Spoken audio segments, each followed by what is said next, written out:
అమ్మవారు అడిగింది ఒకసారి, ఏమయ్యా పరమాత్మ అంటే అమ్మవారికి తెలియక అడగదండి ఈ విషయాలు, మనకి తెలియ చెప్పడం కోసం అడుగుతుంది.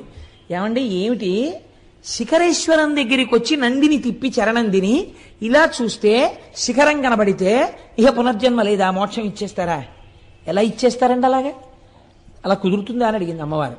అడిగితే శంకరుడు అన్నాడు, కుదురుతుంది, కానీ శ్రీశైలం వచ్చిన వాళ్ళందరికీ అలా ఇవ్వం మోక్షం.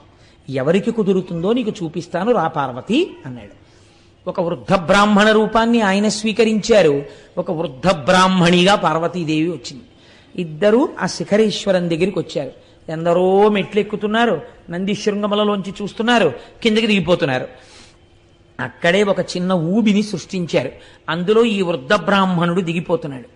ఆ ఒడ్డున ఉన్నటువంటి వృద్ధ బ్రాహ్మణి అంది, మా ఆయన దిగబడిపోతున్నాడు, నా పసుపు కుంకాలు కాపాడబడాలి కదా, అందుకని ఒక్కసారి ఎవరైనా చెయ్యిచ్చి పైకి లాగండి, నేను వృద్ధురాలను, నా భర్తని పైకి లాగలేకపోతున్నాను అంటే గబగబా వచ్చి చెయ్యి ఇవ్వబోయారు.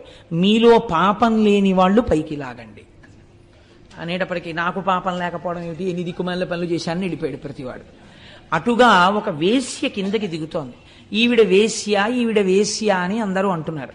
ఆవిడ దిగుతూ వచ్చి నేను లాగుతానమ్మా అని చేయి పట్టుకుంది.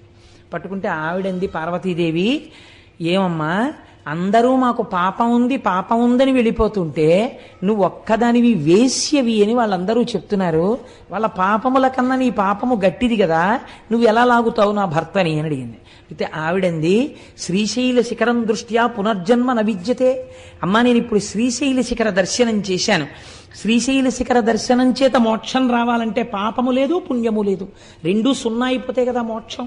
ఇప్పుడు నా ఖాతాలో పాపం ఎక్కడుందమ్మా, పాపం లేదు పుణ్యం లేదు, అందుకుని లాగుతున్నానమ్మా, నేను అర్హురాలను అంది. విశ్వాసం నిజంగా ఉన్నది నీకు, ఈవిడికి మోక్షం ఇస్తున్నాను. చూసావా పార్వతి, నంది శృంగములలోంచి చూడడం కాదు, ఇక్కడ ఉన్నది నా తల్లి, ఇక్కడ ఉన్నది నా తండ్రి, వాళ్ళ మాట సత్యం అని నమ్మినవాడెవడున్నాడో వాడికి మోక్షం.